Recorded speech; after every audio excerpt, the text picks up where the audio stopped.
Tremendo cierre de fin de año, Javier, tremendo cierre navideño, tremendo en el mundo de la geopolítica. Si te parece, vamos directo a ver cuál es la orden del día y regresamos para empezar con esta clase magistral en Detrás de la Razón. Comenzamos.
Gracias al equipo Detrás de la Razón, muchísimas gracias a todos ustedes, sobre todo por los comentarios.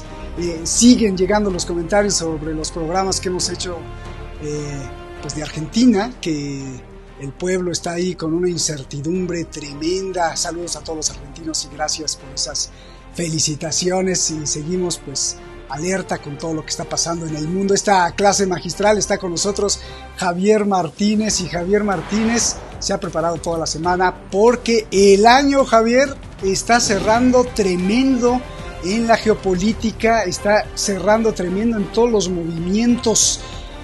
Empezamos con la guerra de los Golfos. ¿Qué es esto? Adelante, Javier. La he querido, y lo hemos estado comentando, titularlo así. Conjuntamente hemos pensado en la guerra de los Golfos y las razones de los estrechos. De los estrechos, tanto de los estrechos geográficos como de lo que nos quieren vender como si fuéramos estrechos de mente. Esta operación que han bautizado con este título tan típico hollywoodiense los Estados Unidos, la operación Guardián de la Prosperidad, de momento está teniendo menos éxito, es decir, pareciera que más que una invitación de boda es una invitación a un funeral, porque han sido convocados 43 países invitados y solamente han respondido positivamente 8, han excluido su participación en lo siguiente, y eso que los Estados Unidos muy torticeramente han dicho que estaría bajo el paraguas de una, por así decirlo, estructura, institución que ya existe a nivel marítimo de seguridad en esa zona, que es la Combined Task Force número 153, es decir, la Fuerza de Tarea Conjunta 153, que son varios países agrupados, más de 15 países, incluidos Arabia Saudita, Egipto, Jordania. Pero no confundamos, la operación como tal, la Prosperity Guardian, allí de los 43 países invitados, solo han respondido, por supuesto, aparte de Estados Unidos, Reino Unido, son pilimili, siempre donde va Reino Unido va a Estados Unidos, Francia, Italia, Países Bajos, Noruega, Bahrein, ahora diré por qué Bahrein, en Bahrein está la quinta flota, es decir, se les puede ir ese interés de arrendamiento de los buques de la quinta flota, y Seychelles. Pues bien, España aparentemente, según el gobierno, dice que no está sujeta a la decisión de la Unión Europea. Por supuesto, la Unión Europea no ha dicho nada al respecto, y tampoco la OTAN. Y de esos 43 países solo estarían los que he comentado. No están, curiosamente, Egipto, que es el titular del canal de Suez, tampoco está Arabia Saudita, tampoco está Emiratos Árabes Unidos, y tampoco está la principal economía europea, principal, de capa caída, Alemania. La coalición es percibida por los países árabes como una coalición que Estados Unidos está haciendo, percibida por estos países árabes, como para proteger a Israel y militarizar los estrechos y los golfos, sin ninguna justificación, ya que no va a impedir que Yemen continúe, como está reiterando las Fuerzas Armadas de Yemen, diciendo que ellos no están atacando o no van a atacar a ningún buque ni petrolero, gasístico, ni de carga mercante que no sea israelí o que vaya destinado a avituallamientos a Israel, en tanto en cuanto Israel, según las Fuerzas Armadas de Yemen, siga sometiendo a Gaza a los ataques brutales que le está sometiendo y que no permita la ayuda humanitaria a Gaza en alimentos y medicamentos. Por lo tanto, los países árabes que he dicho, Arabia Saudita, Estados Unidos, Egipto, no participan de esta coalición. La excusa es que la ven como una protección exclusiva a Israel. Luego diré más. Pero es que yo voy más allá. Yo creo, y esa es mi opinión y lo voy a intentar demostrar, que tiene dos finalidades con esta coalición. Es buscar otro conflicto Estados Unidos ahí para estrangular la economía rusa, ya diré por qué, es un intento nuevo de estrangular la economía rusa, y para perjudicar a la economía china, porque son rutas de tránsito fundamentalmente del petróleo y del gas hacia Asia, hacia China y hacia la India, de los buques petroleros y gasísticos rusos, no tanto ya de los buques petroleros y gasísticos que van hacia Occidente, que están utilizando gaseoductos o oleoductos que están por fuera de lo que es el estrecho del Canal de Suez. Ha habido un cambio.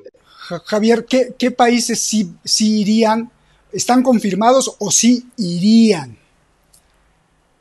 a la coalición? Están confirmados que irían, repito, Estados Unidos, que es el que lo está invitando, Reino Unido, Francia, Italia, Países Bajos, Noruega, Bahrein y Seychelles. Es decir, 8 de 43 países invitados.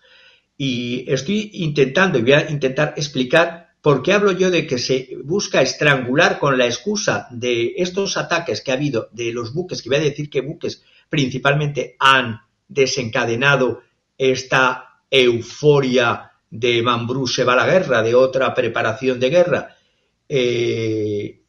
porque la excusa perfecta es defender la libertad de navegación. Por supuesto, la libertad de navegación tiene que estar en todos los mares, no solamente en este Mar Rojo, sino incluso en el estrecho de Gibraltar. Recordemos cuando Reino Unido apresó un buque petrolero hace un año iraní, o cuando se dinamitaron unos gaseoductos, el Nord Stream 1 y Nord Stream 2. Eso también es libertad de navegación. Vamos a ser coherentes, es decir, si pedimos libertad de navegación, yo no puedo jugar a ser pirata en Gibraltar o a dinamitar gaseoductos que no me convienen porque son propiedad de un aliado mío, Alemania, y de un enemigo mío, Rusia.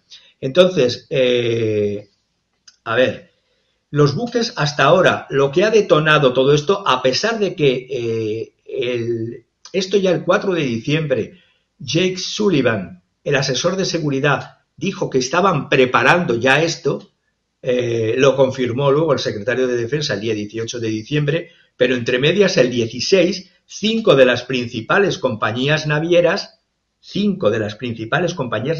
occidentales, entre las que están la francesa Compagnie Maritime d'Affrètement, CMA-CGM, entre las que está la italo-suiza MSC, la danesa Maersk y la chileno-alemana Hapag-Lloyd, quitando estas 5, lo que estoy viendo, y lo voy a demostrar con datos de analistas de Wall Street, es que todo esto viene desde que se apresa un buque un buque que era que es propiedad de un constructor naval y multimillonario israelí, Abraham Rami Ungar, que yo no digo que esté bien que se aprese ningún buque, pero tampoco digo que esté bien que se someta a un asedio de sangre, fuego y de hambre a una población civil.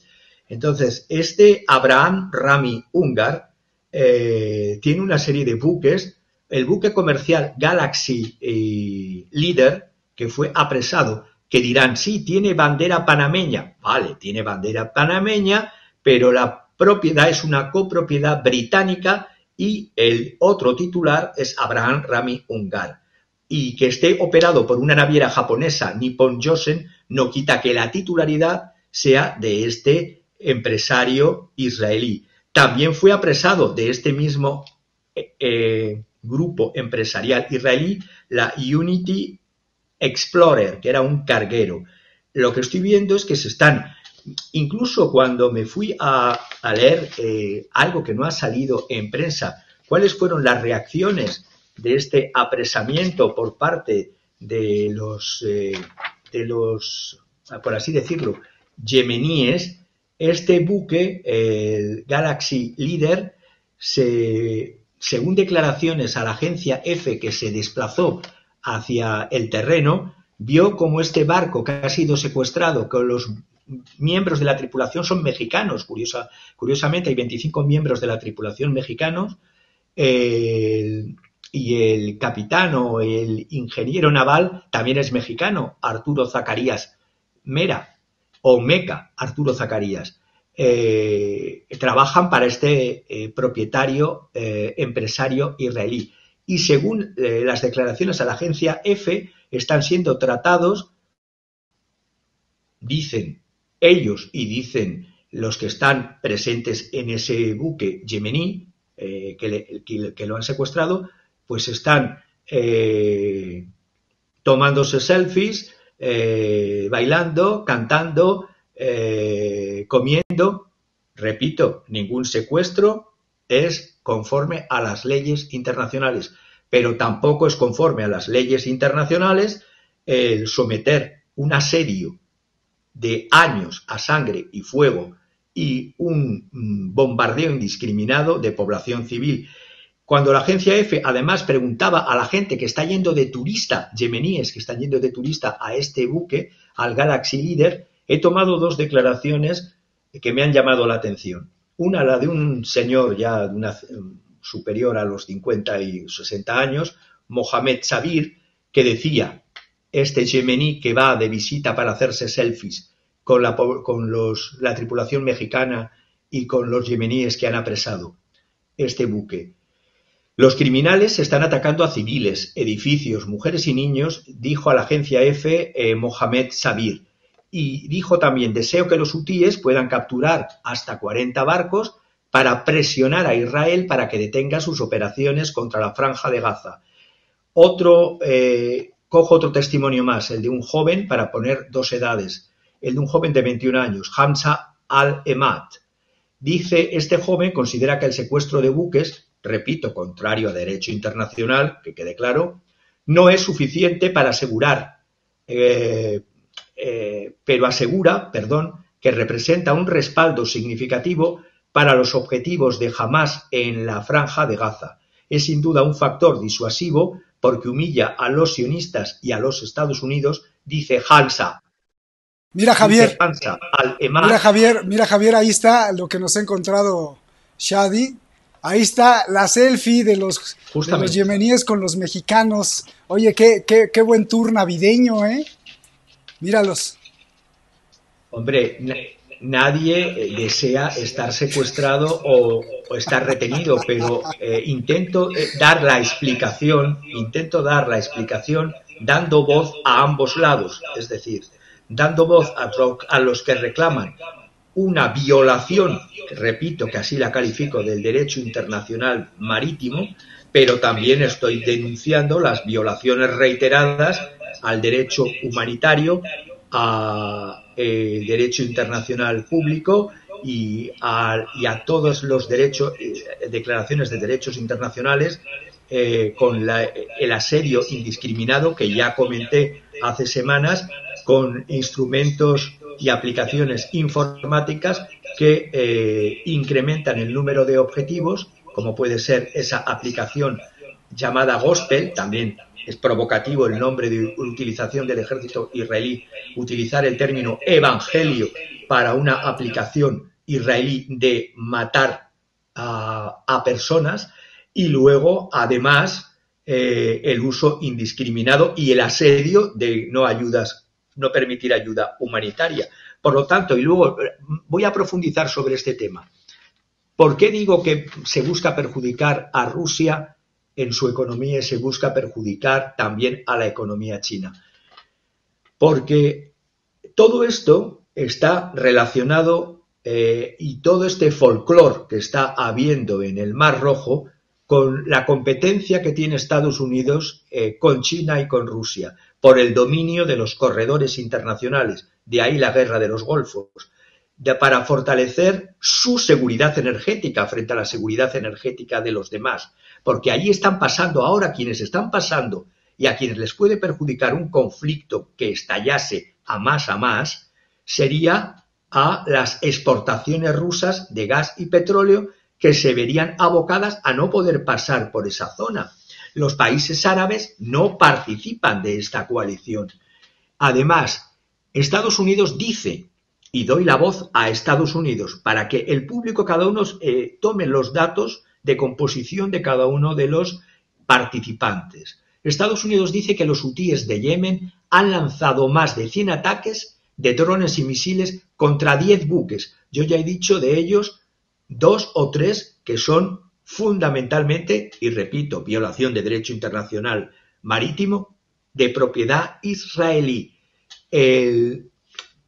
También el mercado de petróleo, y esto es importante señalar, se está manteniendo relativamente muy frío. Es decir, es como si no le afectase todo esto que está pasando. El crudo Brent, el punto de referencia internacional, subió alrededor solo de un 0,6 el miércoles, pasó a $79,70 el barril.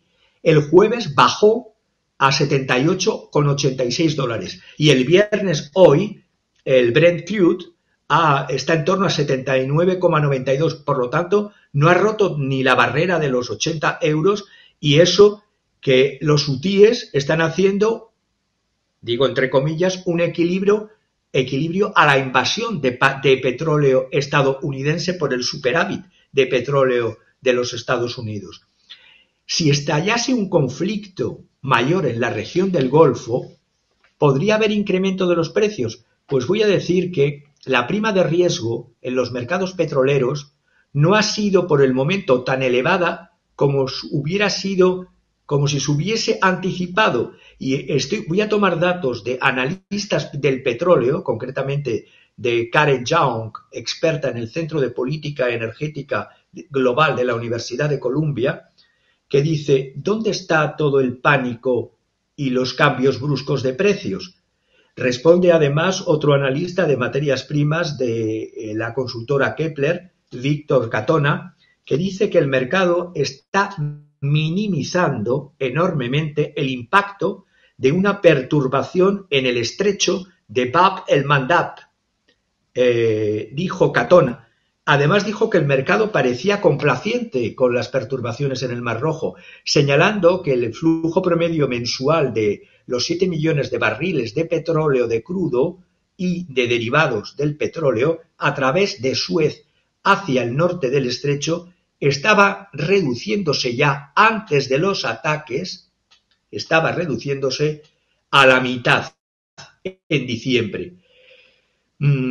Los fundamentos del mercado de petróleo, una reestructuración de los flujos energéticos globales, ya se había producido antes. Os he enviado mapas de cómo los cambios de inutilizar el petróleo ruso o bajarlo en cantidad, inundar por otra parte el petróleo americano y de otros aliados de los Estados Unidos, ha sido un cambio en las rutas. Ahora las rutas, repito, las que más están utilizando Suez, el canal de Suez, el Mar Rojo y el estrecho de Bab el-Mandab son buques rusos, buques iraníes, iraquíes y buques chinos. Por lo tanto, si estallase un conflicto, ¿a quienes va a perjudicar? Si esto se calienta más porque lo quiere que se caliente Estados Unidos, va a perjudicar a sus competidores energéticos. Porque en ese mapa que os he puesto, en esas rutas tanto de petróleo como de gas, vemos el petróleo en verde y el gas en rojo anaranjado.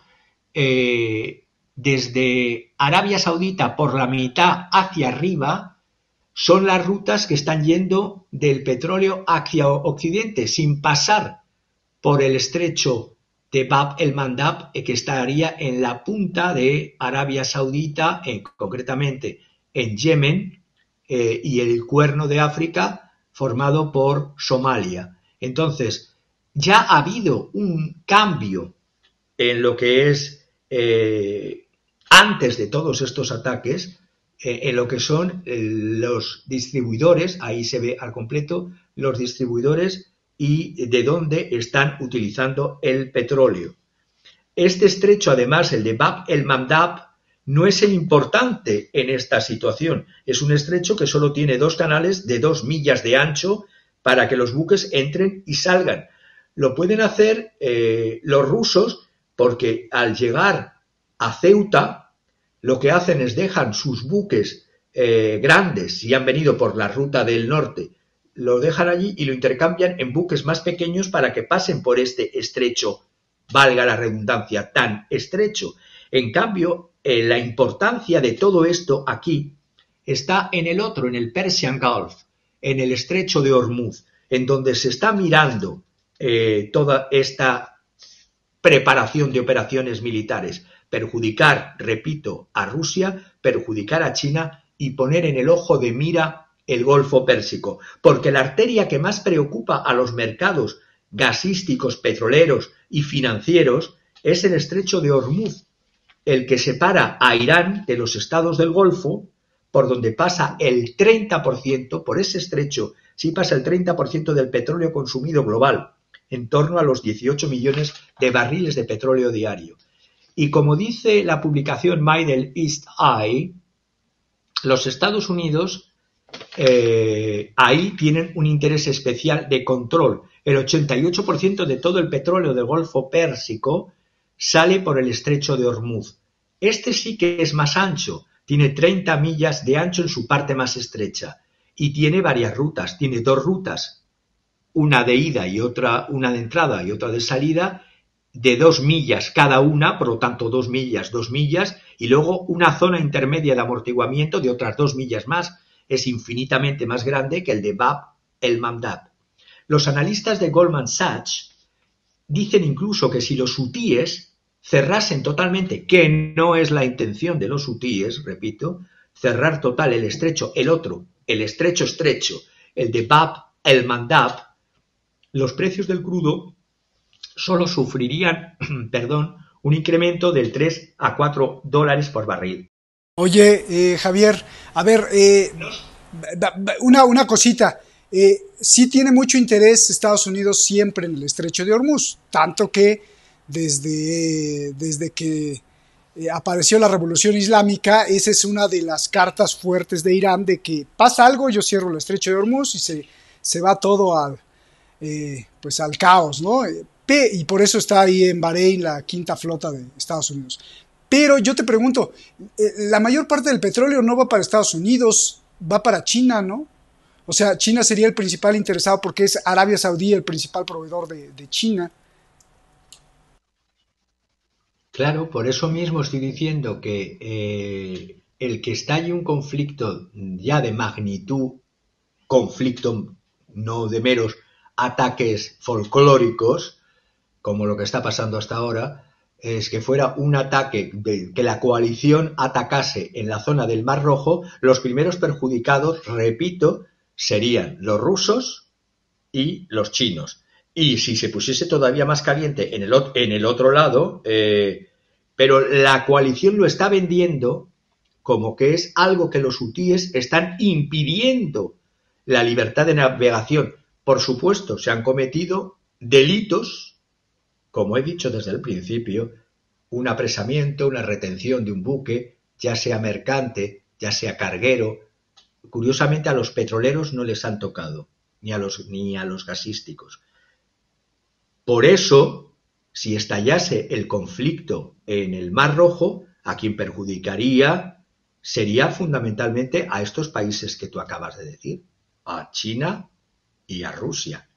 Y por tanto, voy más allá, termino. Aunque ha habido una petrolera noruega que ha dicho que no va a pasar por esa zona frontline, por el estrecho de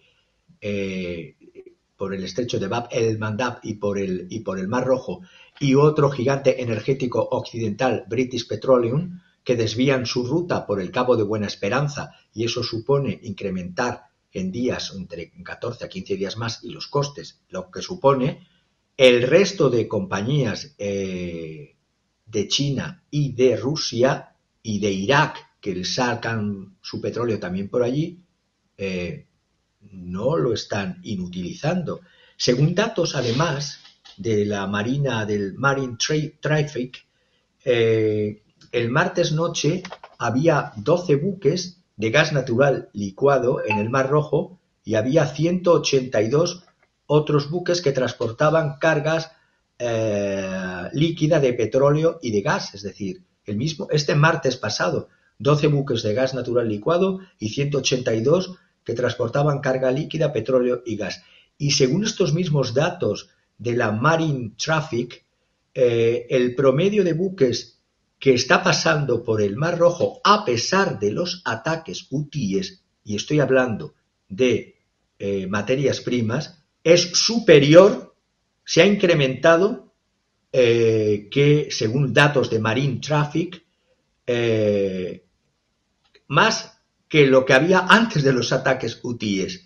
Es decir, si estallase el conflicto de guerra, perjudicaría, repito, un analista de Standard & Poor's, Fotios Katsoulas, dijo además a la publicación Middle East que las empresas que se han desviado a África representan solo una pequeña parte de la flota mundial. Gran parte de los petroleros que operan en el Mar Rojo transportan crudo ruso. Desde la guerra en Ucrania, los estados árabes del Golfo han intercambiado sus lugares con Rusia en el mercado. Ya no es Rusia la que exporta el petróleo para Occidente, son los estados árabes del Golfo, y no lo hacen por este estrecho, lo hacen directamente por oleoductos y por gasoductos, o por el mar Mediterráneo sin tener que pasar por el estrecho, mientras que Moscú desvía sus envíos de petróleo a Asia a través del Canal de Suez. La reconfiguración global del comercio energético ha impulsado el tráfico de petroleros en el Mar Rojo y pocos creen que estos estén en el punto de vista de los hutíes. Dice Katsoulas, el aumento de actividad en términos de buques cisterna que pasan por el Canal de Suez desde el año pasado, desde el año 2022, se debe principalmente a que los barriles rusos se están alejando de Europa, ya no van a Europa, se dirigen a la India y a China y salen por el Mar Negro y tienen que cruzar el Canal de Suez. No sé si me explico lo que quiero decir. El hecho de que estallase un conflicto, si estallase un conflicto en el Mar Rojo por esta coalición de Prosperity Guardian, perjudicaría concretamente a estos dos países. Tengo una duda. En el Mar Rojo me queda clarísimo. Ahí está súper claro. Pero en el estrecho de Hormuz, en el Golfo Pérsico, tengo una duda. A ver, te la planteo y tú me dices si estoy mal o es posible o es imposible. Aunque públicamente no, pero en silencio, yo creería que a China le conviene que Europa y Estados Unidos sancionen a Rusia. Y entre más sancionen a Rusia, el principal beneficiario o beneficiado sería China. Con esto todavía de Hunter Biden y Joe Biden, que se les había acusado de que tenían mucha relación con Xi Jinping por debajo del agua. Entonces, el sancionar a Rusia le beneficia a China. ¿Por qué? Porque al sancionar demasiado a Rusia, Rusia ya no puede, justo lo que estás diciendo, ya no puede vender el petróleo directamente a Europa. Entonces le está vendiendo ese petróleo y además barato a China, por lo cual China pues dice, venga, porque me estoy comprando petróleo barato. Esto es público y lo sabemos todo y lo dijimos aquí desde el inicio de la guerra. Entonces, si le está vendiendo petróleo barato a China, o sea, China no está dejando que se hunda Rusia, pero China se está beneficiando porque está comprando petróleo barato. 2, a China no le conviene, como dices tú, que pase algo en el Golfo Pérsico, que se cierre el estrecho de Hormuz. Tan es así que apenas empezó la guerra Israel-Hamás, o se intensificó la guerra el 7 de octubre, no dudó en enviar a sus mejores destructores chinos, Xi Jinping, y los estacionó a la entrada del Golfo Pérsico. Ahí están en el mar de Omán. No le conviene que se cierre, porque si se cierra, pues también la otra arteria que surte a China para su producción es Arabia Saudí. Pero si se cierra el estrecho de Hormuz, pues quien va a ganar es Rusia, porque entonces sí le va a decir, ¿sabes qué? Te estás quedando sin petróleo porque ya no tienes el abastecimiento de pleno como lo tienes desde Oriente Medio, pero yo te lo puedo abastecer, pero ya no te voy a vender barato. A ver, dime. Vamos por partes. Primero, para cerrar el tema de lo del Mar Rojo, que creo que ha quedado claro. Es decir, los objetivos hutíes son buques israelíes, propiedad israelí, o que vayan a abastecer a Israel o a recalar en Israel.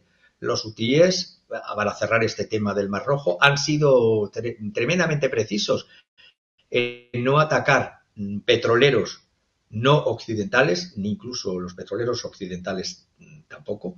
Hay muchos petroleros saudíes, iraquíes, como decía, rusos en el Mar Rojo, y los hutíes no han atacado ni uno. El Mar Rojo, para cerrar este punto, también ha visto un incremento, como he dicho, del tráfico de buques gasísticos desde Qatar a Europa. Como resultado de la invasión de Ucrania, tampoco ha habido problemas de los ataques de hutíes a ellos. Hay unas relaciones entre Qatar e Irán excelentes. Tampoco han atacado la infraestructura petrolera saudita o emiratí, porque recordemos que gracias a China hay un acuerdo que iban a firmar en enero, o lo más tarde, o a finales de diciembre, entre los hutíes y el príncipe Mohammed bin Salman de Arabia Saudita, para poner fin a una guerra que le estaba desangrando a Arabia Saudita de más de 7 años. Además, a pesar de que el portavoz de la Casa Blanca sigue diciendo, el portavoz nacional John Kirby, que Irán está proporcionando los medios, las herramientas, las capacidades, las armas a los hutíes, cuando le preguntan directamente a calzón quitado, bueno, si Irán estaba dirigiendo las operaciones, a eso no responde.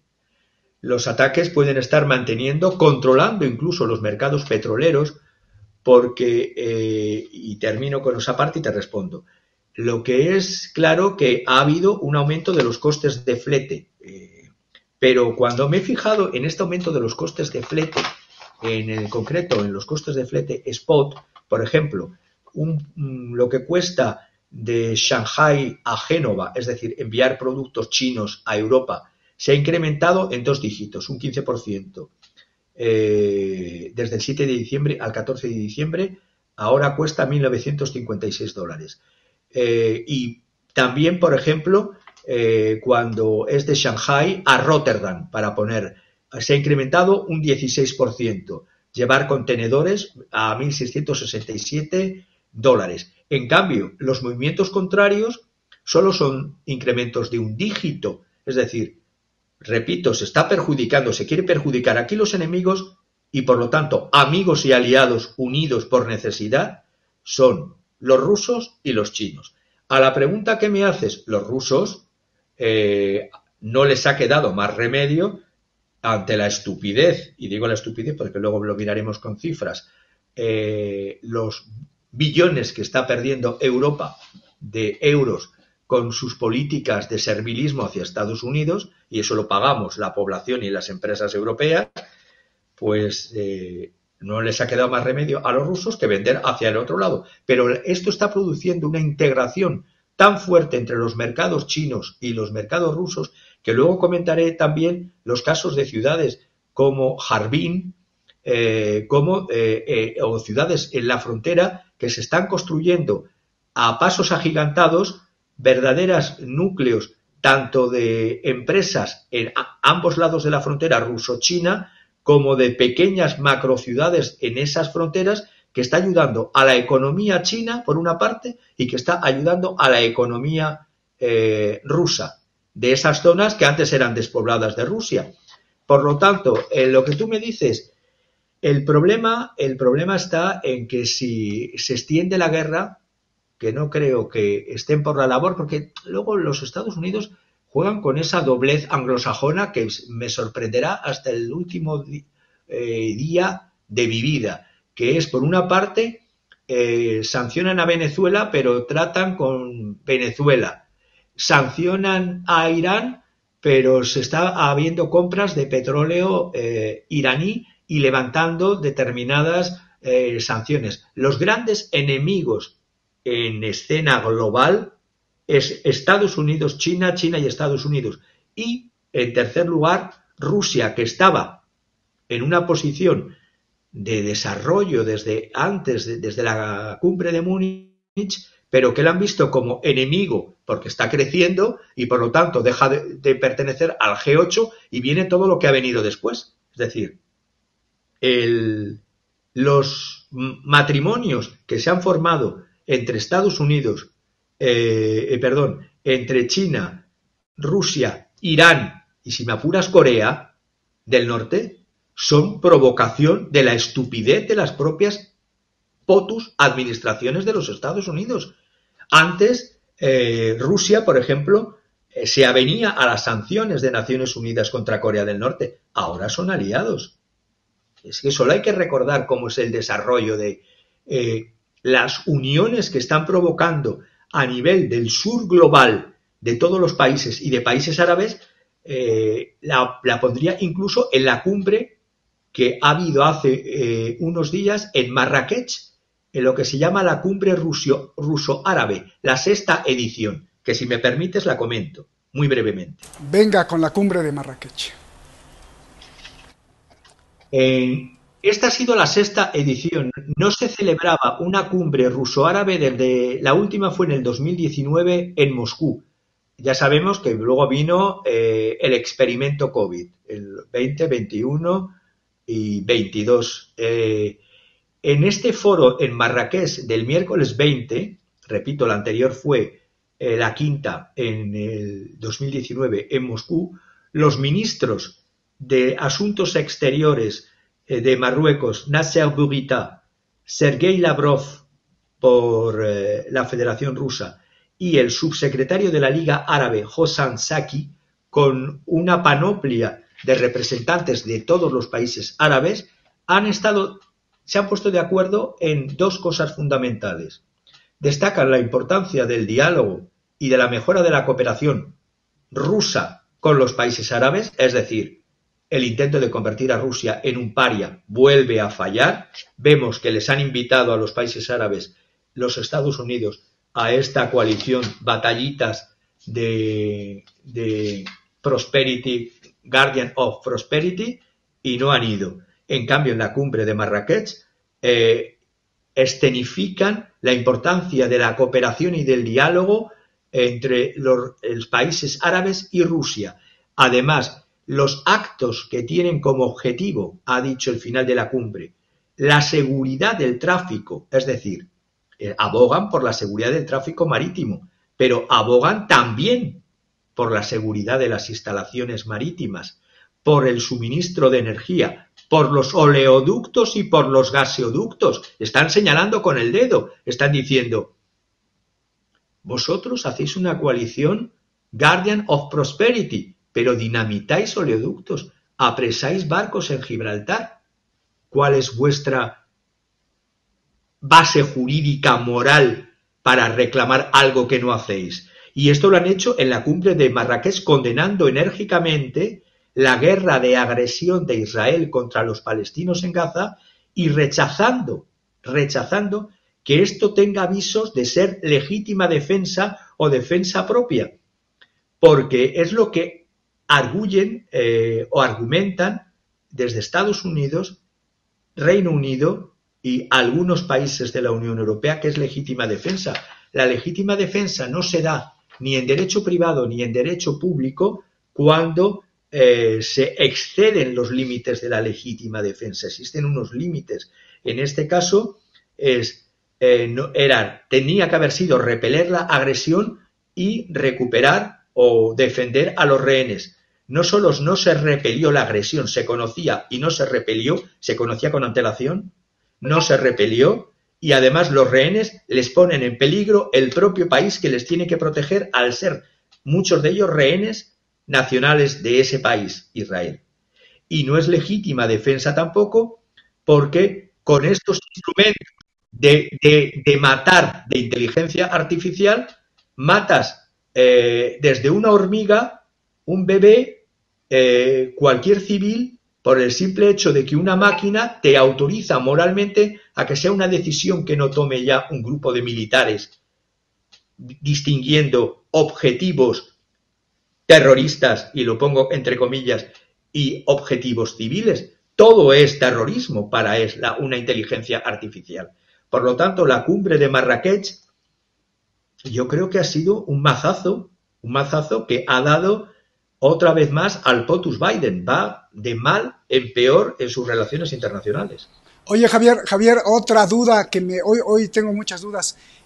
Me parece sorprendente, así como a ti te sorprende siempre los bandazos de Estados Unidos, me parece sorprendente que la cumbre se haya hecho en Marrakech cuando Marruecos en los últimos 2 años, sobre todo este año, pues se ha promulgado y promovido como pro-Israel. Tan es así que hincó al Reino de España a través de tu presidente Pedro Sánchez para que incluso se hiciera una especie como de harakiri con Argelia y reconociera parte de esos territorios que no debería reconocer España y que prácticamente obedece a Estados Unidos. Se me hace interesante, ¿no?, la cumbre en Marrakech. Por primera vez en Marruecos contra el propio monarca Mohamed VI. Hasta ahora controlaba a las poblaciones de tal manera, pero las poblaciones tanto rifeñas como marroquíes como norte saharianas, todas están en contra de la masacre y los excesos en la guerra en Gaza. Entonces, el sultán de Marruecos, Mohamed VI, ha acogido gustosamente la cumbre. Yo creo que los políticos, y cuando los desprecio a nivel global y mundial, tengo bases argumentales y de hechos como estos para demostrar que tú has dicho antes un hecho, pero ante los hechos de la propia población acoge la cumbre y se pone, no te voy a decir no estaba presente como tal el sultán Mohamed VI, pero sí su país acogiendo una cumbre donde han puesto a caer de un guindo a Israel. Pues hablando de Israel, vamos con el siguiente punto, las razones ocultas. Más razones, porque ya aquí lo has denunciado en varios programas, pero más de lo que has investigado, las razones ocultas detrás de la guerra en Gaza. Yo estoy viendo, como decía al principio, un eje de resistencia y del sur global cada vez más fuerte a nivel global, y en concreto en el Oriente Medio o en Oriente, para descolonizarlo de la presencia anglosajona sionista, y por otra parte veo la ruta de la seda y que están creciendo tanto a nivel de los BRICS Plus como de la BRI simplemente, es decir, tanto la ruta de la seda, la BRI, como su complemento, los BRICS Plus, que crecen ahora a enero del próximo año. Qué casualidad que antes de que nos metamos en el próximo año ya están surgiendo conflictos que perjudican directamente a estos países que se quieren ingresar y desarrollar dentro de la esfera competidora de la anglosajonia. Quiero que pensemos ese detalle. Por eso las piezas de un rompecabezas van casando. 2 semanas antes de la operación de inundación de Al-Aqsa de Hamás del 7 de octubre, Netanyahu, invitado en la Asamblea General de las Naciones Unidas, levantó un mapa y mostró su plan para un nuevo Oriente Medio. Un nuevo Oriente Medio, un corredor económico alternativo a la ruta de la seda que se extendiera desde la India hasta los Emiratos Árabes Unidos, Arabia Saudita, Jordania, Israel y, por supuesto, integrando los territorios palestinos dentro de Israel. Para mí esta es una de las principales razones de la masacre israelí en Gaza. USA, los Estados Unidos, buscan contrarrestar la nueva ruta de la seda, la nueva BRI y su complemento, repito, los BRICS ampliados de 5 a 11 o a 10 ahora. En el año 2023 hemos visto lo siguiente, y ahora que nos acercamos a final de año, un repaso muy rápido que viene a cuento de las razones. Las sanciones contra Rusia fracasaron estrepitosamente. 2. Arabia Saudita hizo los procesos y las paces con Irán, con Siria y pendiente de firmar antes de finalizar el año, principios del que viene, el acuerdo de paz con Yemen. Más 3. Entre tanto, los Estados Unidos robaron, y eso se llama robo en derecho internacional, 300.000 millones del Banco Central de la Federación de Rusia, que eran activos rusos en dólares que estaban en el extranjero, con tan poca cabeza que eso ha visto que a los demás países como pueden ser Arabia Saudita, Emiratos Árabes Unidos y otros países, es decir, tener activos en el extranjero en dólares es peligroso, porque quien dice defender la moneda, el dólar, es ladrón. Por lo tanto, vamos a dejar de tener activos en dólares. Y eso ha sido el principio en el 2023 del abandono progresivo del dólar y el retroceso paso a paso del dólar. La nueva ruta de la seda es, como ya lo fue en la antigüedad, en la época en que existía el Imperio Romano, que existía la ruta de la seda, era China, iba hasta Siria y hasta el Mediterráneo y hasta Roma, y era un acicate de comunicación no solo cultural, sino de acicate económico. Si queremos que el futuro de la economía política y de la economía del mundo crezca, pensemos que la ruta de la seda son más de 150 países. Además, ¿qué se busca con esta guerra en Gaza? Vimos que ya antes, también en el año 2023, se corta el suministro de gas ruso a Europa. Se corta, ya se estaba preparando con el golpe de estado de Maidán en Ucrania en el 2014, la expansión de la OTAN y el cerco de Rusia. Se decía entonces, 2014, quien controle Ucrania controlará los gaseoductos que suministran gas ruso. Y las alternativas que existían del Nord Stream 1 y del Nord Stream 2, durante décadas, varios POTUS, es decir, presidentes de Estados Unidos y políticos de USA, bramaban en contra de los Nord Stream 1, Nord Stream 2. Biden, recordemos, ya que vamos a cerrar el año 2023, en el año 2022, mucho antes de que estallara el conflicto en Ucrania, lanzó ante la cara del propio presidente de Alemania, del canciller Scholz, una ominosa amenaza. Dijo, recordemos lo que dijo Biden, pondré fin al Nord Stream. y luego, curiosamente, desapareció el Nord Stream. Era un proyecto europeo, para más concreto, ruso-alemán. La sociedad estaba en Suiza, era en Zug. Solo 3 países en el mundo, solo 3, podían haber llevado a cabo este acto terrorista: los Estados Unidos, Reino Unido o Rusia. Rusia era copropietaria y se beneficiaba de su existencia. Por lo tanto, quien ha podido realizar ese acto terrorista mundial ha sido o Estados Unidos o Reino Unido. Segundo, el próximo objetivo era, después del petróleo ruso, sacarlo del mercado y del gas ruso. El próximo objetivo era el gas y el petróleo iraníes. Y te respondo ahora con lo que tú me estabas preguntando antes.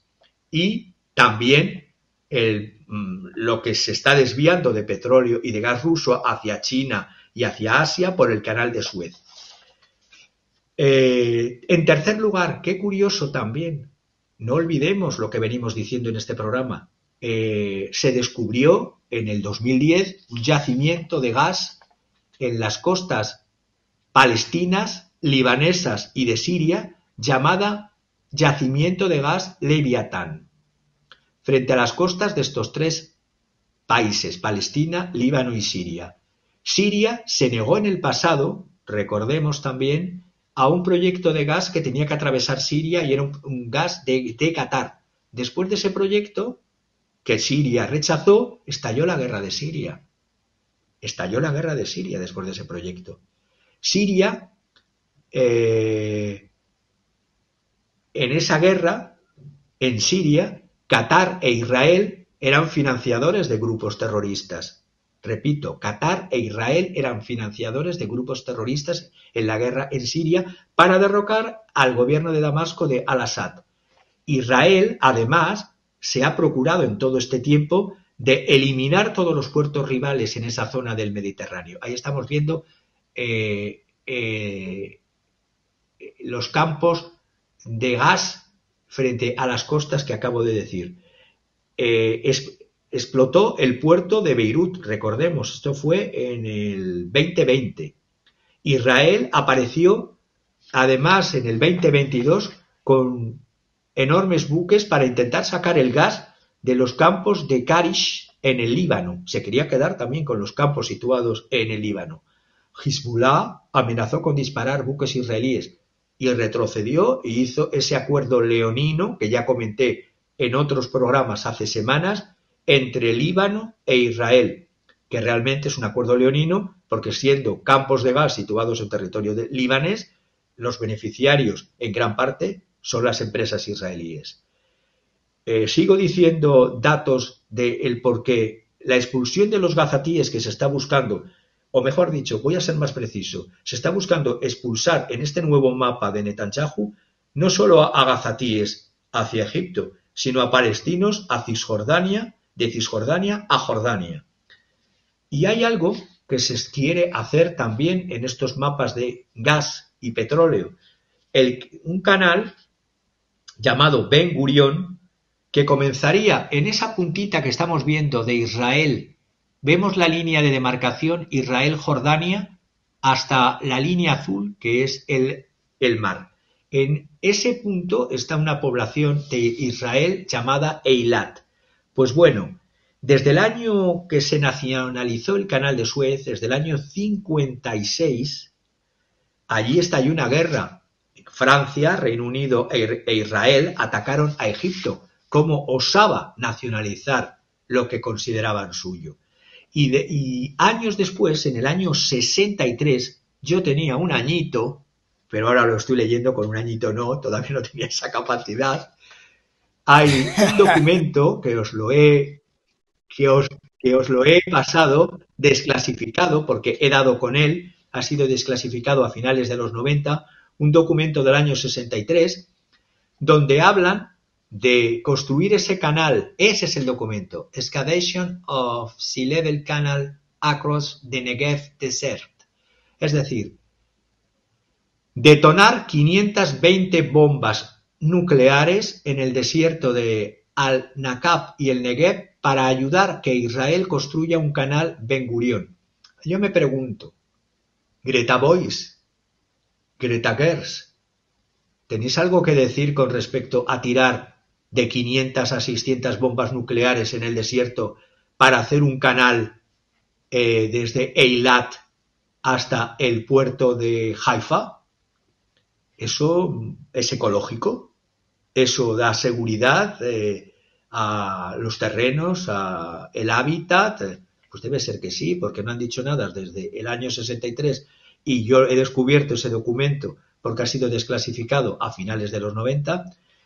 Además, la Unión Europea, ese engendro de Bruselas, está intentando además ayudar a que los palestinos se vayan, 100.000 a 300.000 palestinos vayan a Egipto, siempre que se les perdone por parte de Estados Unidos a los egipcios la deuda nacional que tienen.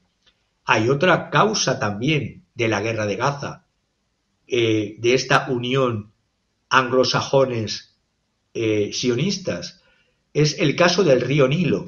Se está presionando también a Egipto desde el momento en que Etiopía construyó la presa llamada del Renacimiento en el 2011, está sufriendo escasez de agua.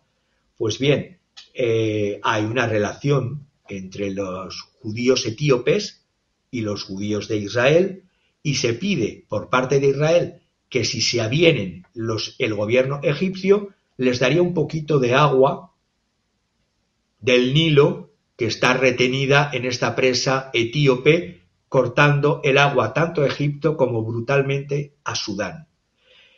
Otra cosa que tampoco, y esto es lo que me hace gracia de por qué montan ahora lo de esta coalición, en el Mar Rojo existen bases militares israelíes, y esto es lo que he descubierto estos días. Existe la base más grande en una isla, en Eritrea, una base israelí militar, en una isla llamada Dalat, entre el Golfo de Adén y el estrecho de Bab el-Mandab. Realmente esto es como el tener a los de Hamas en Qatar y tenerles justamente al lado del comando de los militar de los Estados Unidos. Dicen, vamos a buscar a los jefes de Qatar si los tenéis ahí, a los jefes de Hamas si los tenéis ahí, pues igualmente, ¿qué es lo que están haciendo los hutíes? Si hay una base militar israelí en la isla de Dalat, la están monitorizando no solamente allí, sino incluso con un acuerdo anterior que tenían con los de Emiratos Árabes que tienen el control de la isla de Socotra, el Estado de Emiratos Árabes Unido ayudó a Israel a establecer una presencia militar y espionaje en Socotra. Aparentemente van turistas extranjeros de nacionalidad israelí, pero son expertos israelíes. Y se estaba hablando de convertir Socotra en el 8º emirato de Emiratos Árabes Unidos y dar el poder, si se desplazase a los hutíes, al llamado Consejo de Transición del Sur, que está mandado o dirigido por Emiratos Árabes Unidos. Por lo tanto, la guerra en Gaza tiene muchas razones que no se explican y son razones ocultas. Y por último, el estrecho de Hormuz. Existe una guerra fría, cada vez más caliente, una guerra de petroleros. Los Estados Unidos e Israel intentan, y esto no sale en prensa, y tengo los casos además ahora, intentan constantemente hundir barcos de combustible de propiedad iraníes e Irán responde igualmente. Hubo un intento, como ya he dicho al principio, de un secuestro, claramente en derecho internacional, de un buque iraní en Gibraltar, ocupado por las tropas de su graciosa majestad. Se secuestró un buque iraní. Solo cuando Irán le dio a United Kingdom la misma medicina, soltó el buque.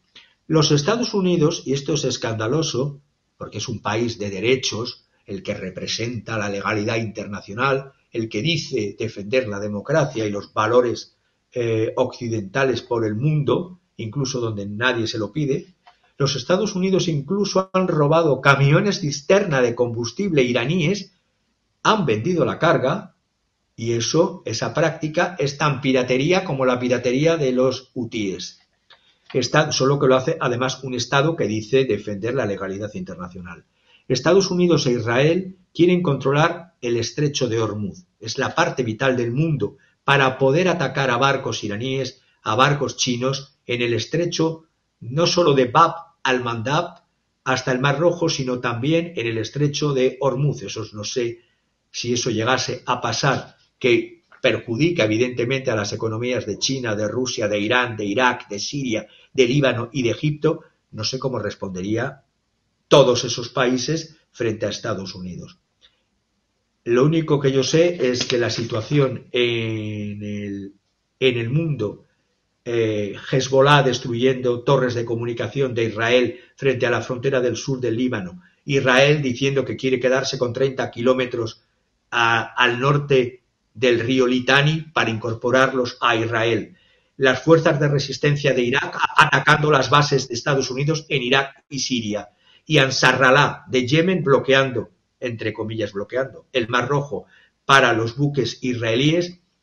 Yo todo esto lo veo como un final de año realmente desastroso de una administración que diría del presidente Biden la más belicosa de la historia de los Estados Unidos. Y a todo esto la tóxica Ursula von der Leyen ofreciendo sobornos a los líderes de Egipto y Jordania de la manera siguiente: te doy 10.000 millones de dólares a El Cairo, a ti, sí, Abdel Fattah al-Sisi, si te quedas con palestinos. Eso no es tráfico de personas.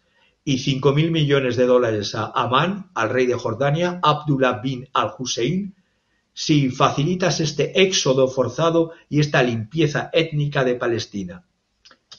El mundo está loco, pero los que dicen representar los valores de democracia, libertad y derechos son los que más lo prostituyen con su ejemplo. Pues ahí estaba el tráfico de personas ya desde hace tiempo a la práctica entre la Unión Europea y la Turquía de Erdogan, ¿no? Cuando los migrantes y pues se vendían los migrantes, ¿no? Bueno, te los quedas, pero te doy esto y los otros, o sea, y quitándole libre paso o la libre decisión de vivir en otra parte del planeta. Y ahora con esto que denuncias me dio tanta risa, o sea, es un gran tráfico de personas disfrazado de humanidad o de no sé qué cosa.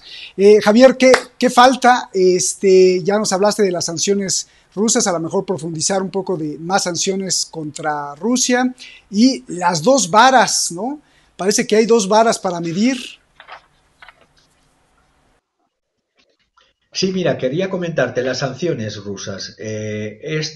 Hace escasas horas se han aprobado la 12ª ristra de sanciones de la Unión Europea. Es un chiste, porque en la Unión Europea hemos perdido como países 1,5 billones de dólares y se están introduciendo nuevos por las sanciones anteriores y se están introduciendo más pack de sanciones antirrusas que nos van a seguir perjudicando.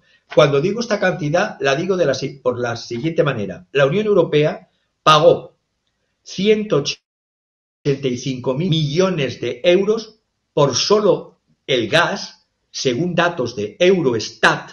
El valor de las importaciones que llamaban alternativas a las rusas subió una media de 15.200 millones de euros por mes, en razón de 7.700 millones gas natural licuado y 7.500 millones gas por gaseoducto. Antes la factura era de 3.600 por lo que ahora son 7.700 y de 2.300 por lo que ahora en la otra parte son 7.500. En solo 2 años los gastos han ascendido a 304.000 millones de euros de sobrecoste, un sobrecoste de 185.000 millones de euros.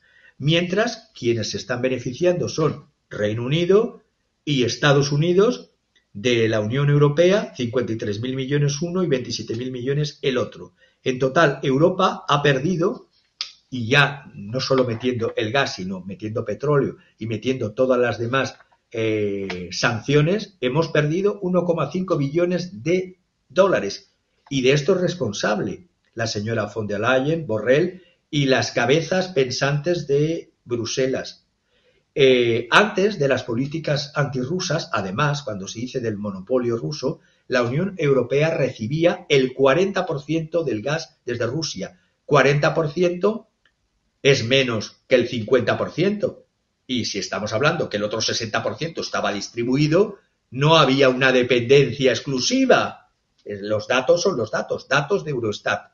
Y aunque el suministro ruso, y esto es lo más desternillante, y aunque el suministro ruso ha caído 4 veces, Moscú ha ganado 14.000 millones de euros más en el mercado europeo gracias al aumento de los precios provocado por las decisiones de la propia Comisión Europea.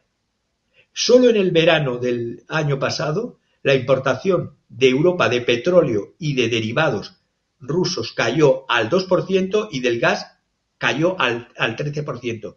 Pero los rusos se han beneficiado. Es decir, haces sanciones para perjudicar, te perjudicas a ti mismo, perjudicas a la población, porque claro, estamos viendo que la situación de Alemania, de descenso y de producción y de recesión, como ya he comentado, las reservas, las compañías que se retiraron de Rusia, esto es un dato del New York Times, no de Wall Street Journal, del New York Times, que leí el 17 de diciembre, el titular, solo comento el titular, compañías que se retiraron de Rusia declararon pérdidas de 100.000 millones de dólares. Rusia, en cambio, las reservas de oro de Rusia están en torno a 152.000 millones de dólares, el nivel más alto de la historia. El PIB de Rusia crecerá en el cierre del año 2023 en torno al 3%, y en el año próximo en torno al 1,5%. Si lo comparamos con las expectativas de la eurozona, apenas en el año 2024 creceremos a nivel eurozona un 0,5%, Alemania bajará un 0,3% en el 2023 y el PIB real de los Estados Unidos en el cierre del año es un 2,4% y por lo tanto inferior al 3% y un 0,8% en el 2024. Si esto es hacer sanciones, y las sanciones, y termino, las que no voy a entrar en detalle porque son muy largas, me las he leído todas y no hay tiempo de programa, pero las que ha puesto por su parte Estados Unidos, la secretaria del Tesoro, Janet Yellen, son de risa porque imponen sanciones a 100 entidades e individuos con una orden ejecutiva 14.024, pero están atacando a entidades que trabajan, que están en Rusia, que trabajan en territorio ruso y que son entidades o chinas o rusas. Es decir, los negocios que están teniendo China y Rusia en Rusia o en China son atacados por Estados Unidos, cuando encima no están utilizando ni su moneda. Todo esto porque hay un deseo y un pánico de Estados Unidos de una operación que se está haciendo, una creación de un nuevo puerto en la zona de San Petersburgo, enfrente de Finlandia, justamente un complejo multimodal que invito a los oyentes que lo vean, que se llama, bueno, está muy capado en internet, porque cuando intentas buscar los datos están en ruso, y ese es el Ust-Luga, justamente, lo que os he podido pasar. Todo lo que veis es un desarrollo de empresas, de un aeropuerto internacional, de una zona industrial, de una zona logística, de una zona de almacenes. Javier, se cortó justo cuando estabas hablando del complejo que está construyendo. Adelante, seguimos desde ahí. Sí, justamente hemos tenido esta interrupción corte porque es algo que lo que más molesta en estos momentos a los Estados Unidos es la construcción en territorio ruso por parte de Rusia y de entidades chinas y de países árabes, financieramente hablando, de las 3 entidades en el desarrollo de la terminal rusa de gas natural licuado.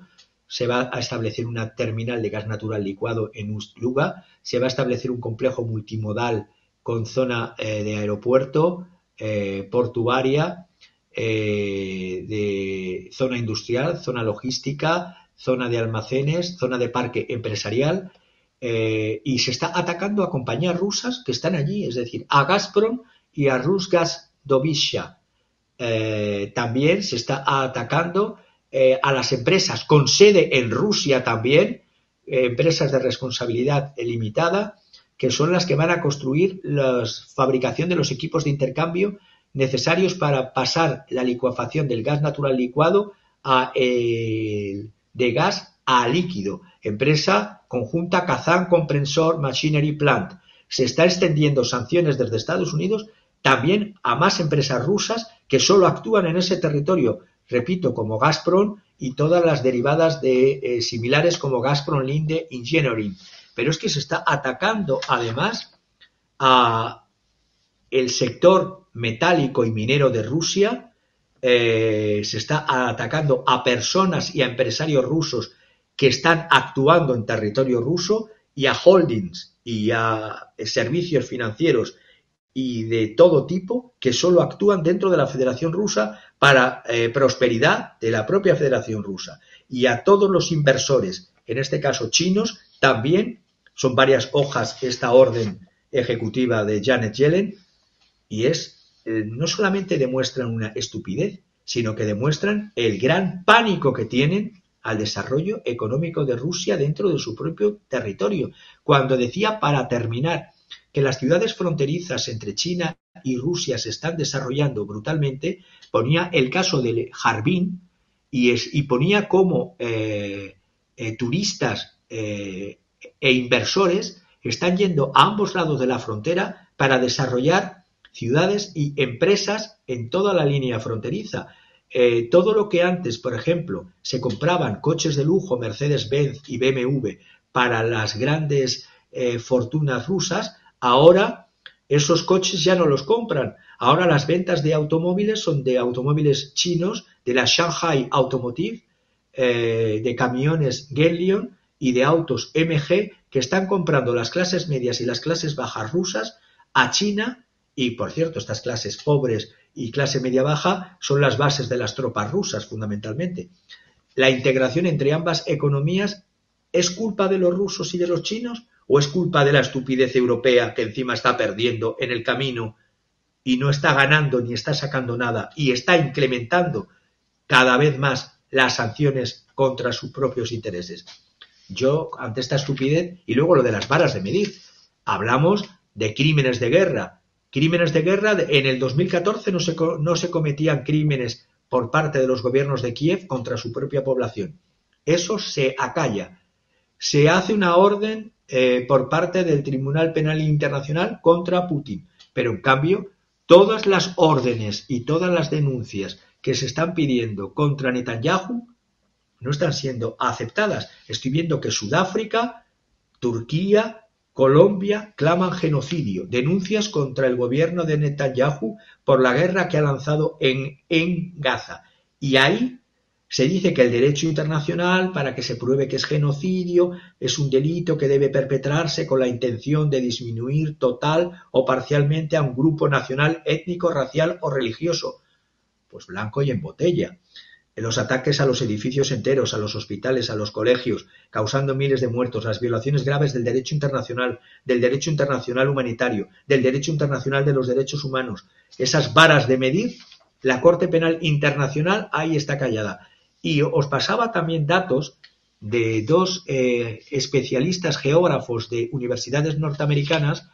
Jamon van den Hoek es un norteamericano de sangre en origen holandesa, tiene ese nombre, Jamon van den Hoek, profesor asociado de geografía en el College of the Earth, Ocean of the Atmospheric Science, donde se ven los ataques indiscriminados a población civil vía satélite. Eso os lo he enviado, no sé si han llegado las imágenes bien, exactamente ahí, eso ha sido publicado en los Estados Unidos.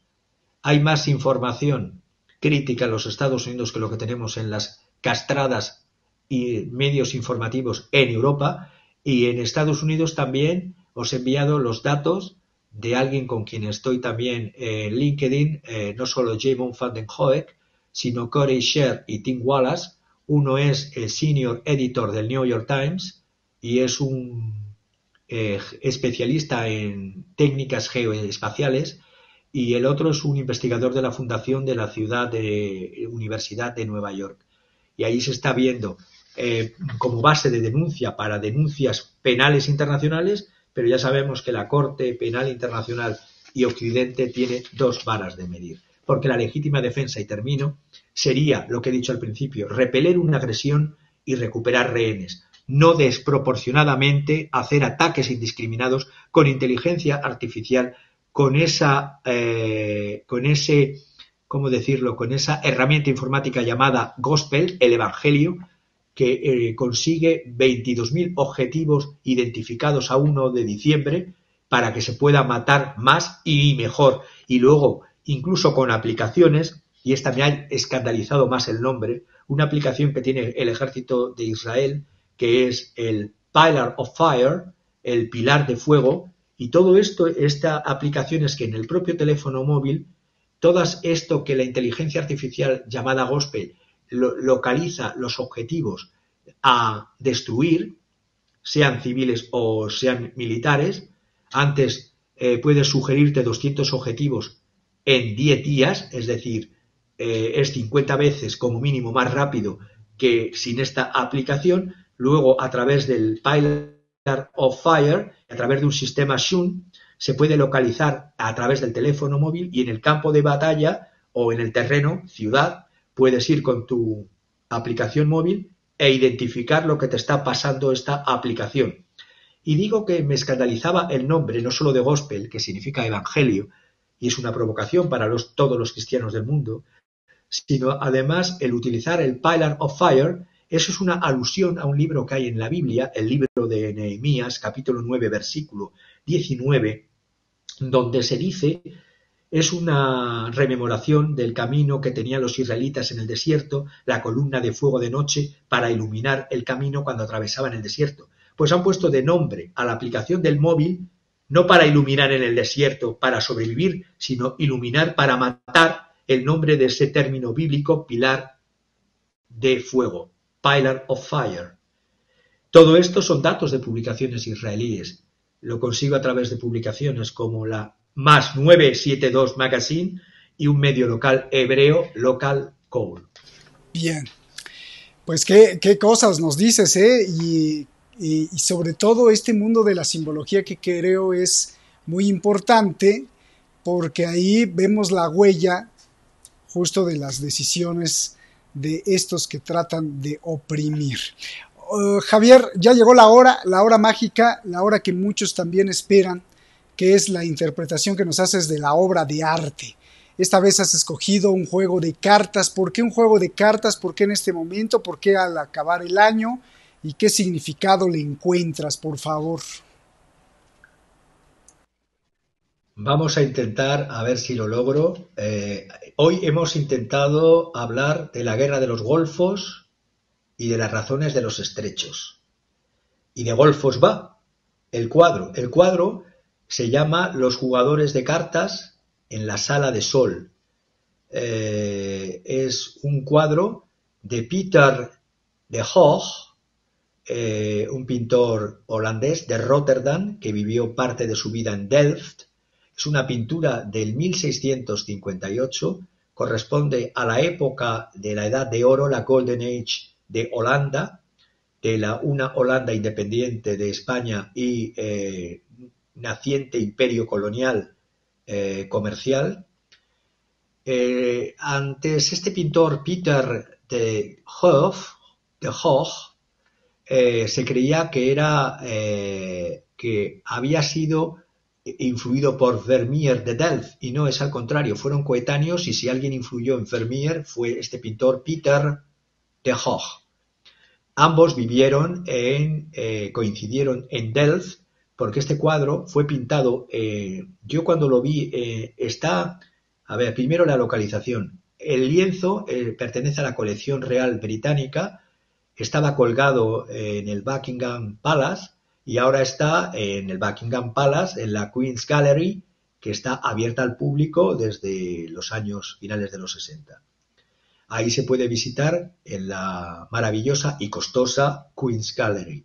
Es un óleo pintado con las iniciales del autor y la fecha en el banco. Yo recuerdo que cuando lo vi, en el banco rojo, en el margen derecho del banco rojo, está pintado PDH, no se va a poder ver aquí, PDH y 1658, en la parte inferior del banco rojo. Luego, en el suelo, voy a tratar primero el tema de la pintura. Es un interior muy a lo flamenco, a lo holandés, interior donde se refleja un paisaje interior con los rayos del sol incidiendo en el suelo embaldosado como si fuera un cielo nocturno. Las figuras humanas aparentemente son secundarias, y digo aparentemente, luego lo vamos a ver. Fijaros en el suelo que hay dos cosas, hay una carta y hay una pipa rota. Luego hablaremos de la carta y de la pipa rota. Una pipa rota y una carta. Las figuras humanas decía que son aparentemente o relativamente secundarias, pero aquí las vamos a dar importancia para el tratamiento del tema geopolítico y geoestratégico del que hemos hablado, de la guerra de los Golfos. Las figuras humanas son secundarias, hay dos hombres de espalda al observador, el otro jugador sentado de negro y su silla hacen de obstáculo a la entrada de la luz. Se resalta en este cuadro, se enfatiza la luz, la dirección de la luz. Vemos en el patio la luminosidad y se ve un personaje que es una sirvienta que trae una jarra de vino para la estancia. En el patio hay luz, en la estancia hay este suelo ajedreceado, iluminado como un cielo nocturno, el suelo. En la escena presumiblemente es una posada, los personajes fuman, beben y juegan a las cartas. El pintor aquí quería enfatizar en los juegos de luz, la interacción en los espacios interiores. Repito, el patio está iluminado, el exterior está iluminado, el interior hay un juego de luces y sombras. Cuando he señalado que hay una pipa, el tabaco se fumaba en pipa, hay una broken pipe, el símbolo de la broken pipe existe la expresión broken pipe en inglés y la expresión en francés casser sa pipe, romper su pipa, significa morirse, significa fallecer de muerte violenta, curiosamente. La broken pipe o casser sa pipe. Y la carta, el naipe en el suelo, es un 5 de corazones y representa el amor tirado a los suelos, la alegría por los suelos. Vemos la muerte en la pipa rota, vemos el amor de los 5 corazones tirado por los suelos. Vemos además, ahora ya sin este tablero de juego, nos centro en los personajes, veo que es un tablero de juego geoestratégico. Tenemos a la mujer que está... La mujer para mí es Europa, es la Unión Europea, atrapada porque escondida en ese artefacto bruselense. Es la tonta necesaria, estos son los símbolos de la pipa rota y de la carta de los 5 corazones, la pipa rota, la muerte, la broken pipe, casser sa pipe, y el fallecer, el morir, la muerte violenta, y los 5 de corazones, el amor y la alegría por los suelos. Si subimos ahora a los personajes, vemos a la mujer que está observada por un personaje de pie con plumas rojas en la cabeza que la está mirando las cartas y está fumando en una pipa. Está jugando la mujer contra el caballero que va de oscuro y está el otro también observándose entre sí, el que está de pie con el que está bordeando a la señora, como si se hiciesen trampas, como si hiciesen... Son unos golfos, la guerra de los golfos, que están intentando desplumar a la pobre señora. Para mí en este tablero de juego, repito, geoestratégico, me representaría al día de hoy que la mujer es Europa, la tonta necesaria, rodeada en el juego por los que dan la espalda. Uno es los Estados Unidos y el otro sería la OTAN como caballo de Troya, jugando con los propios intereses y en contra de los intereses de Europa, a través de ese engendro que es la Unión Europea. Y el otro jugador que amasa fortuna a costa de la desafortunada Europa representaría a las élites financieras anglosionistas. En mi interpretación he dado la interpretación clásica del cuadro y mi interpretación con arreglo al día. La pobre mujer esquilmada es Europa, pero es Europa la tonta necesaria, porque está rodeada de uno que le está mirando las cartas, que se está haciendo señas con el otro que está sentado y que están favoreciendo al que está enfrente y que está de espaldas también porque no dan la cara. Las élites nunca dan la cara y es una élite oscura, y esa élite oscura es la que yo digo que son el que está sentado contra Europa, las élites anglo-sionistas. Y para terminar diría que no importa que tu entorno sea oscuro, debemos iluminar cada uno su parte con la luz interior que tenemos todos, y el amor, en vez de estar por los suelos como está en ese cuadro, el amor debe ser siempre nuestro guía para que triunfe la luz y, sobre todo en estas fechas, deseémonos paz y mucho amor.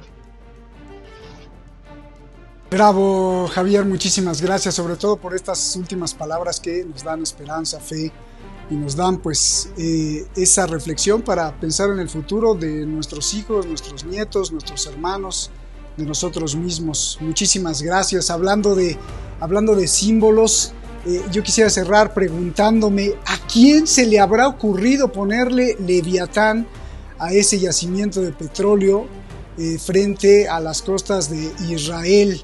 ¿A quién se le habrá ocurrido? Porque Leviatán, para la Torá, para la ley de los judíos, para la ley del judaísmo, la ley sagrada, Leviatán pues es el monstruo, es parte del imperio del mal. Y entonces me pregunto a quién se le habrá ocurrido, porque de ese yacimiento petrolero pues comería mucha gente, ¿no? Se sacaría mucho dinero, se sacaría energía para iluminar los hogares, y le ponen Leviatán. ¿Será por una coincidencia? ¿Será porque se les ocurrió? ¿O nos quieren decir algo a quien se le haya ocurrido? Bueno, pues ahí se la dejamos. Una feliz Navidad, Javier, a ti y a toda tu familia. Una feliz Navidad a ustedes, crea o no crea en la Navidad, sino como un punto para darse un abrazo, perdonar y que impere el amor, que el amor esté siempre con nosotros. Nos vemos hasta la próxima, buenas noches y que estén muy bien.